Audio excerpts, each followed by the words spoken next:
Bom dia, galera. Seguinte. Eu gostaria que vocês tivessem pegando a apostila para mim, por gentileza. Para a nossa aula de hoje, a gente começa um capítulo novo, beleza?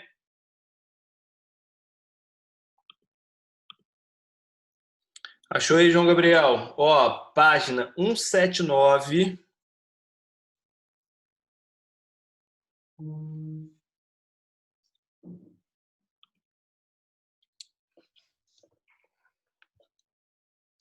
Página 179 da apostila, ok?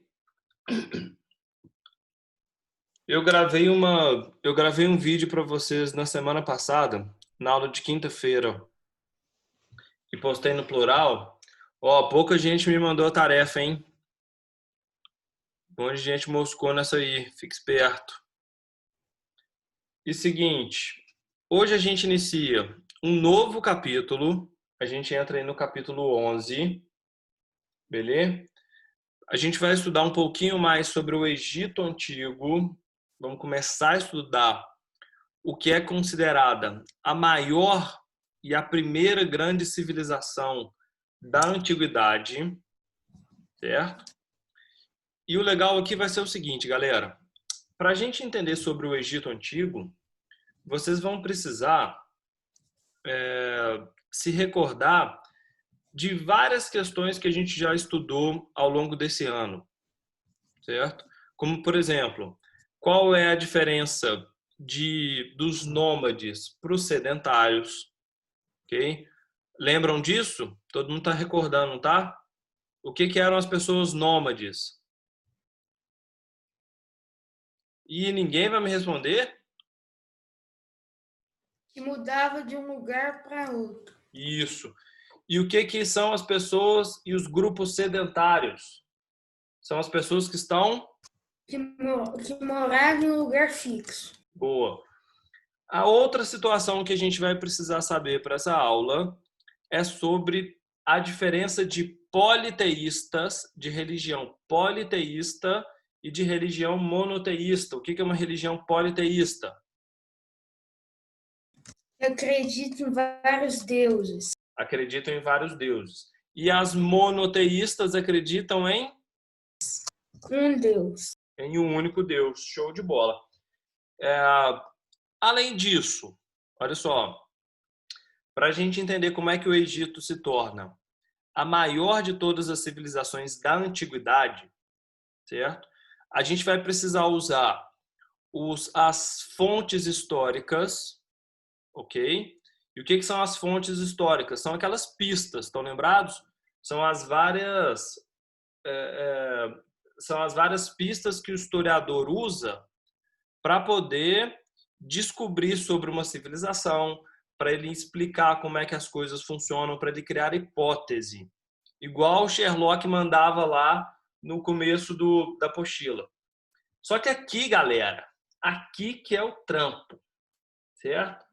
Eu vou ver se eu coloco uma questão na prova, por exemplo, de vocês terem que ler um hierógrafo para mim.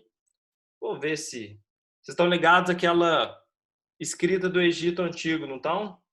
Todo mundo sabe ler aquilo, né?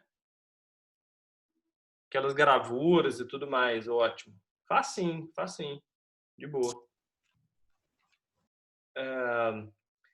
Peguem para mim a apostila, por favor, na página 179 e já anota para mim aí, ó, na agenda, já coloca na agenda, por favor. Seguinte, coloquem na agenda para mim a primeira parte da tarefa, que é a tarefa extra, beleza? Ó, tem duas perguntinhas aí na página 179, certo? Tem uma pirâmide inteira sendo construída. A gente não vai estudar sobre as pirâmides hoje, a pirâmide é só na aula de quinta-feira, beleza? Seguinte, mas já anotem aí. Tarefa extra que precisa ser escrita no caderno, responder as duas perguntas da 179. Anotou? Beleza? Então bora. Virem a página para mim, por gentileza, para a gente entender melhor sobre os egípcios. Sacar o rio Nilo, essa que é a jogada. Ó, no meio do continente africano, galera, prestem atenção nisso. No meio da África, existe um rio que foi por muito tempo considerado o maior rio do planeta. Ele só perde em tamanho para um, que é o rio Amazonas, que conseguiu ser maior do que ele, certo? E o rio Nilo é muito grande. E toda a civilização egípcia, olha que legal isso. Toda a civilização egípcia, ela acontece em volta do deserto, certo? Mas ela vai ser uma civilização que vai seguir o caminho do rio. Por quê? Aonde o rio passar, vai existir água, certo? O ser humano precisa de água. Vai existir boas terras para o plantio, beleza? E os egípcios, eles vão construir toda a sua civilização na beirada desse rio, seguindo o rio Nilo inteiro. Ó, de cara, já olhem aí para mim, vocês estão vendo o mapinha na 180? Tem um mapa, o mapa de satélite aí, ó. Vocês estão ligados que estão vendo Vocês estão vendo que tem um caminhozinho todo em verde no meio do mapa?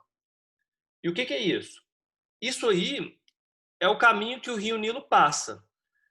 Observa, galera.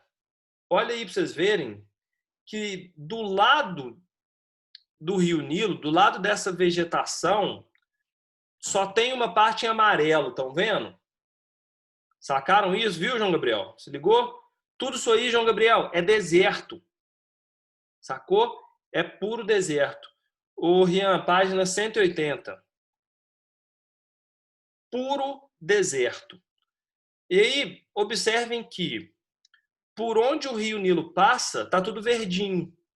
Sacou? Ou seja, tem agricultura, tem plantação, tem floresta. Saiu de perto do rio Nilo, deserto. Sacou? E já vou adiantar uma coisa para vocês.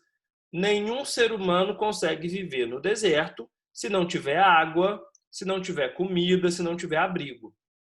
Qual foi a estratégia dos egípcios para conseguirem sobreviver? Sempre ficar perto da água. Sacou? A água é o local de sobrevivência dessa galera. E aí, ó, já adianto para vocês, certo?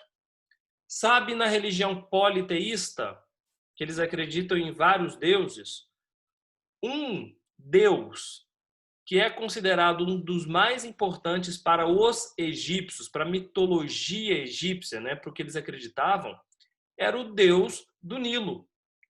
O rio, na verdade, ele era um deus para eles. Por quê? Porque tudo dos egípcios dependiam do rio. Aí o que os egípcios fazem? Vamos rezar para o rio. Ah, mas vamos rezar para um rio? Meio esquisito. Então, já sei, sim, tranquilo. Vamos pensar que o rio é um Criaram deus. Deus. Oi, perdão, não ouvi. Criaram Deus por rio. Isso. O André, eles criam Deus para o rio. Sacou? E aí eles fazem oração para o rio, eles fazem agradecimento para o rio, eles fazem oferenda para o rio. Aí olha só que legal. Quanto mais eles fazem isso, o rio vai continuar a mesma coisa, vai continuar dando peixe, vai continuar dando alimento, vai continuar dando água para eles beberem. Aí o que eles fazem? Nossa Senhora, deu muito certo, galera. Foi ótimo. Nós rezamos para o rio e o rio deu peixe para a gente. Vamos fazer o quê? Vamos rezar mais.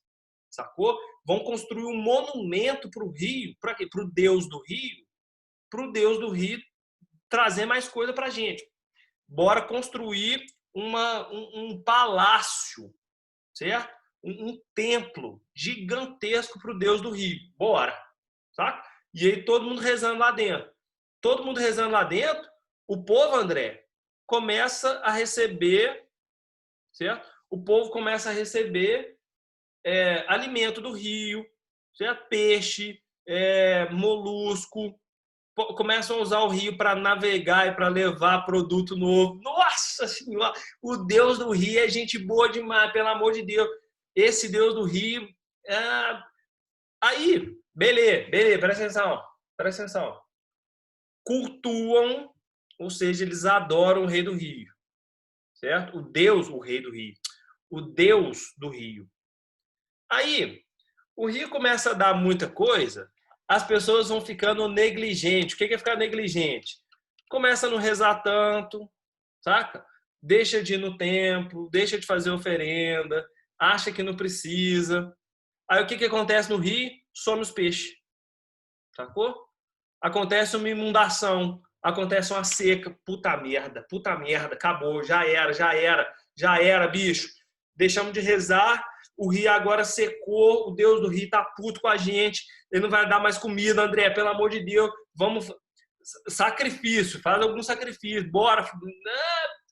Voltou a rezar, o rio, fertilidade, vida, riqueza, papapá, enfim. Só para vocês entenderem, essa nossa aula de hoje é só por conta do Rio Nilo, beleza? Que eu preciso que fique claro desde já que o Rio Nilo é a fonte de vida do povo egípcio, beleza? Tudo da vida deles vai girar em torno desse rio, até hoje, beleza? Só que para os historiadores entenderem isso, eles precisaram investigar mais pistas, sacou? Porque o rio sempre existiu, certo? O que os historiadores vão fazer? Opa, peraí, descobrimos um templo enterrado na areia. Que Deus que é esse aqui? Ah, um Deus que tem uma cara de um rio, tem uma cara de um peixe, cara de um jacaré. A gente vai estudar isso depois, beleza? Porque os deuses do Egito, galera, eles são, ó, eu não vou falar essa palavra, não, essa palavra é difícil. Então, Gabriel, presta atenção.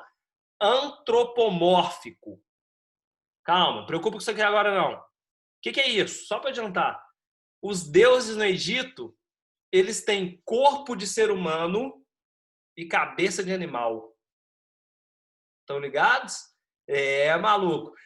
Ó, Deus do rio, cabeça de jacaré. Deus do sol, cabeça de gavião. Deus da morte, cabeça de chacal. Deus da fertilidade, cabeça de cachorro. Saca? Deus da sabedoria, cabeça de coruja. Sacou? Deus das relações e da caça, cobra. Sacou? Mas o Pedro, eles matam um animalzinho para pegar para colocar na cabeça deles ou eles nascem assim? Não, eles são símbolos. Olha só, os egípcios, eles vão desenhar os deuses usando a parte do corpo. Eles não fazem nada com os animais, não. Na verdade, eles até cultuam os animais, entendeu? Eles não matam, não sacrificam. Oi? Alívio de saber disso. E aí, Olara, se liga. Eles usam o símbolo dos animais para colocar esses animais como deuses. Então, por exemplo, quando uma pessoa vê um gavião voando, o que ele faz? Opa, o gavião, quem que é? O gavião é o deus do sol, o deus Osíris. Então, eu vou fazer uma oração rapidinho aqui, porque eu vi um gavião hoje. Vocês concordam que a gente não vê gavião todo dia? Certo?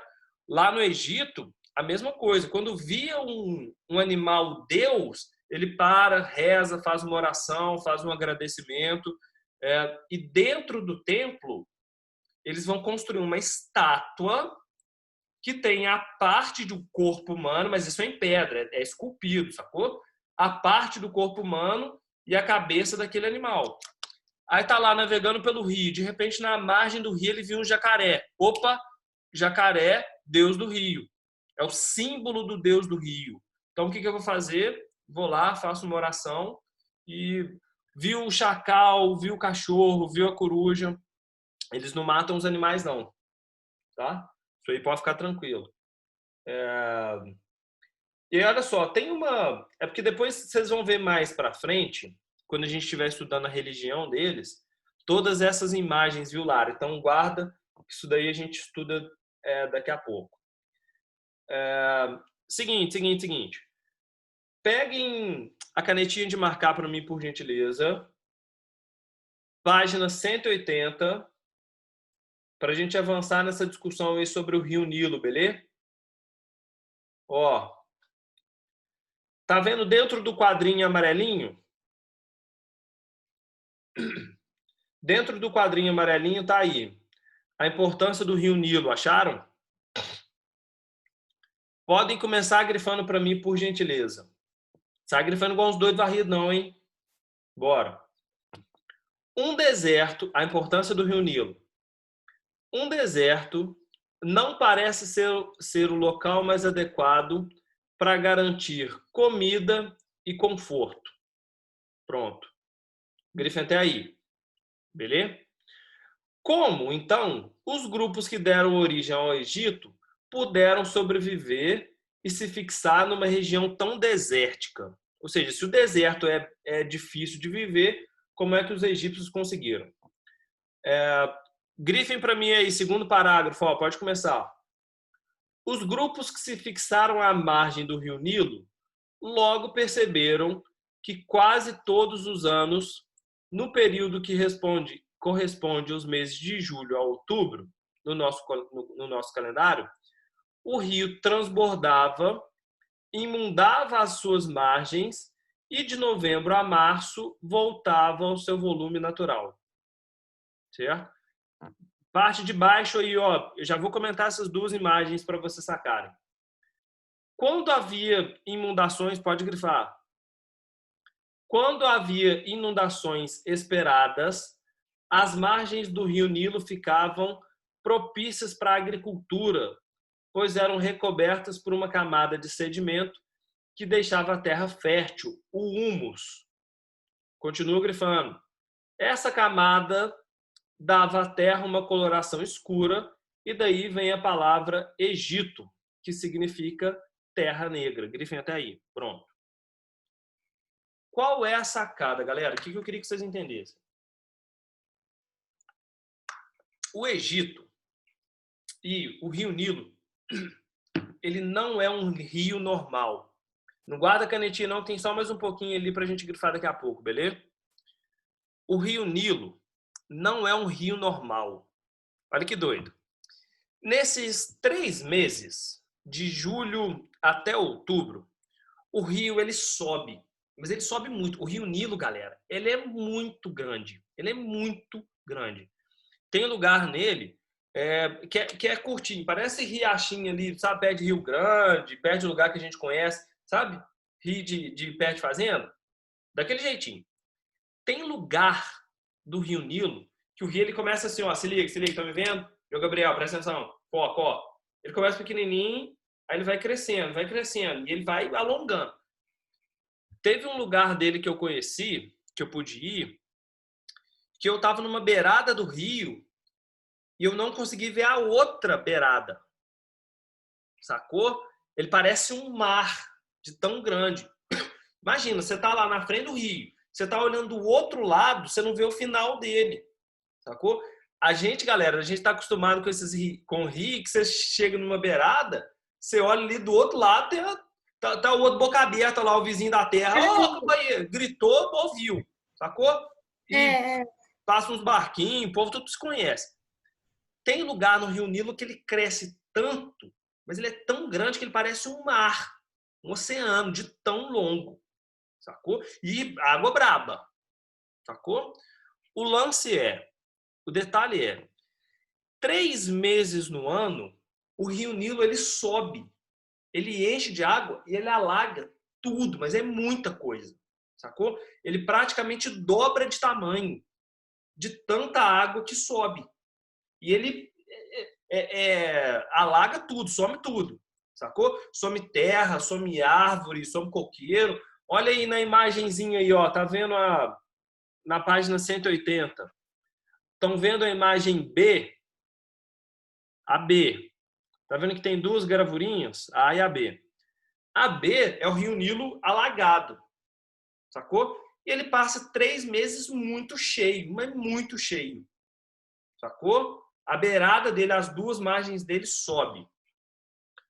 Depois, na nossa aula de quinta-feira, vocês vão ver o que as pessoas vão fazer quando o rio Nilo estiver alagado, sacou? Porque ele subiu, ele usou a terra toda, subiu tudo.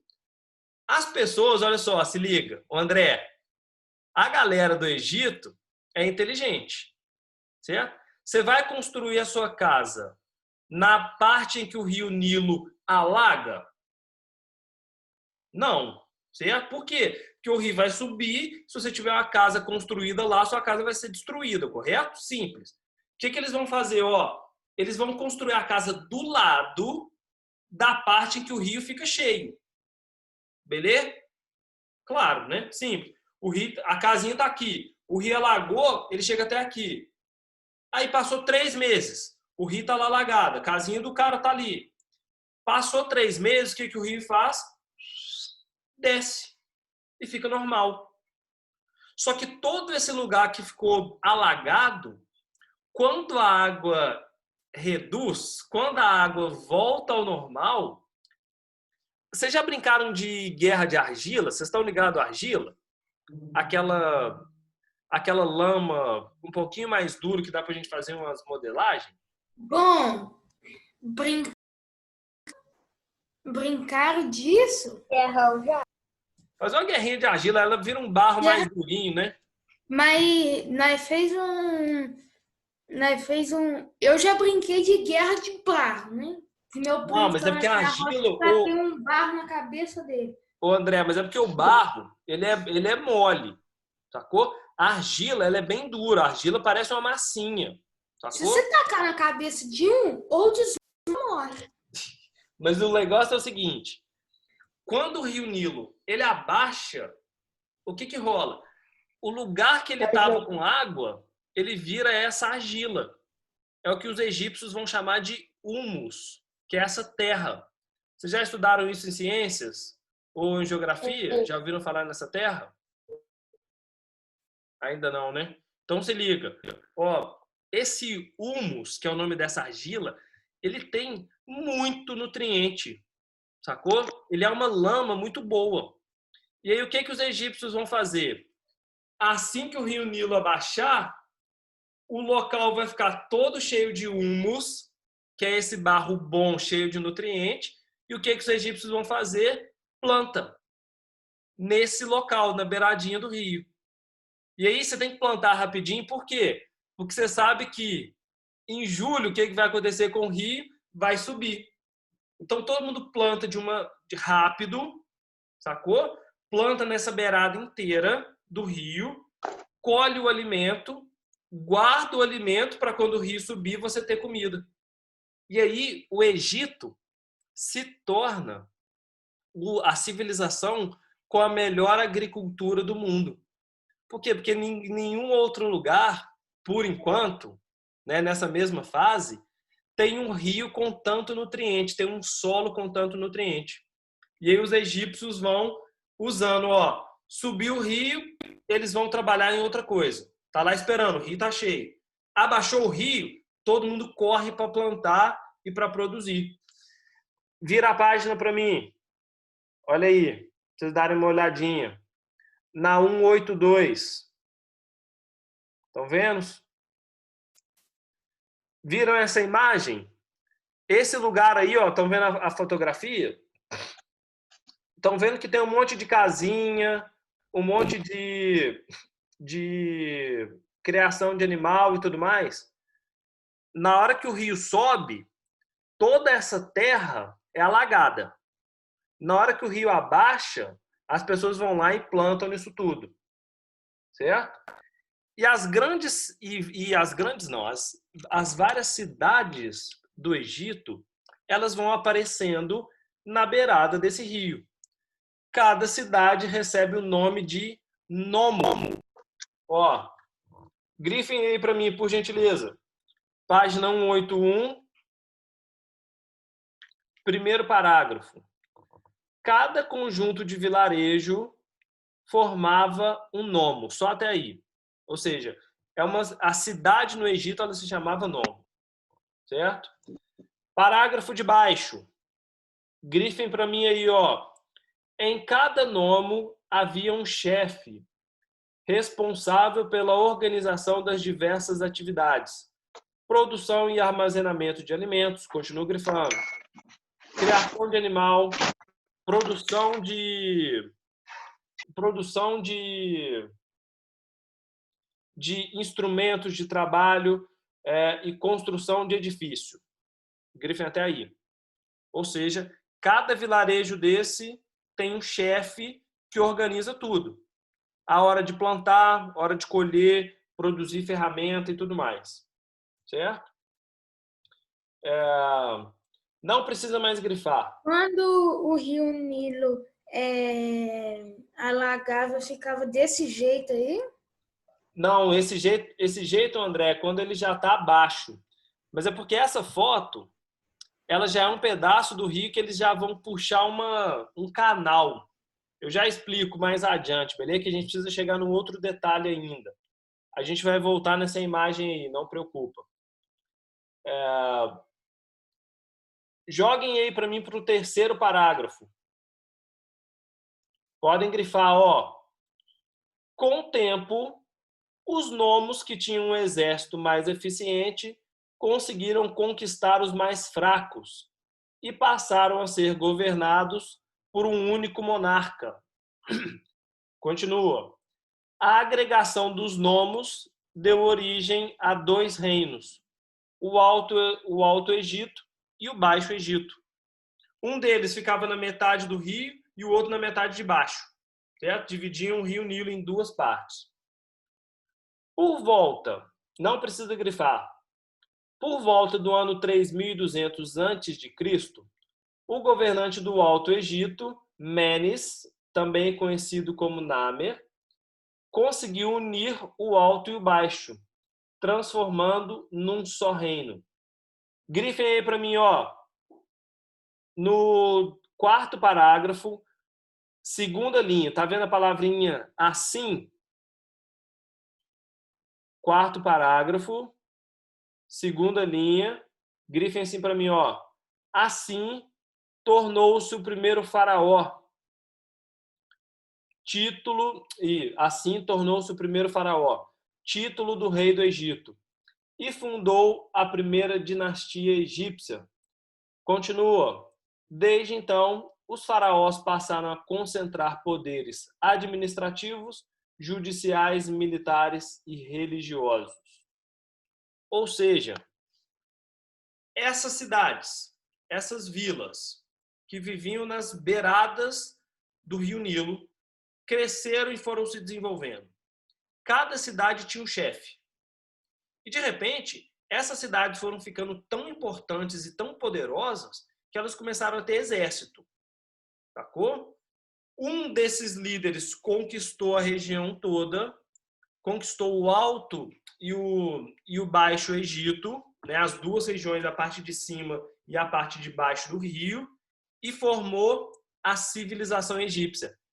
Esse chefe se tornou o primeiro faraó. E na quinta-feira a gente vai ver como é que esse cara aí é sinistro, certo? Que vai ser o grande imperador, né? Vão ser os grandes reis disso tudo. Galera, anotem a tarefa aí para mim, por gentileza, ó.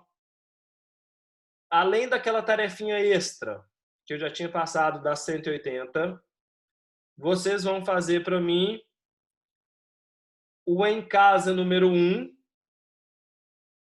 página 88, 188.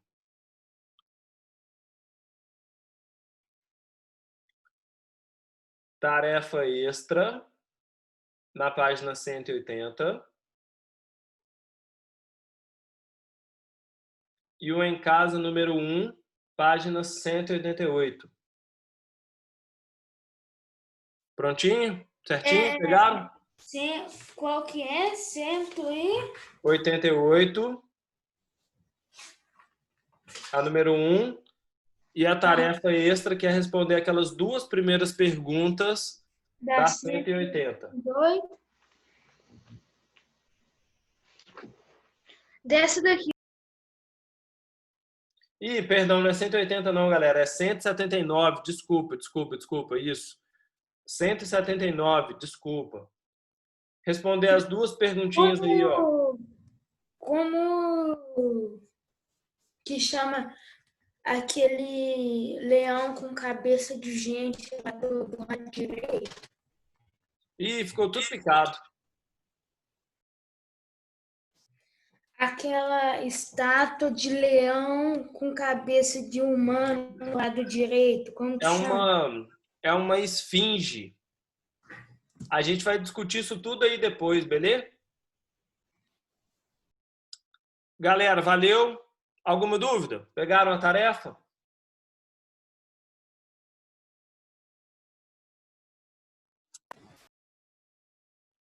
Valeu, valeu, valeu.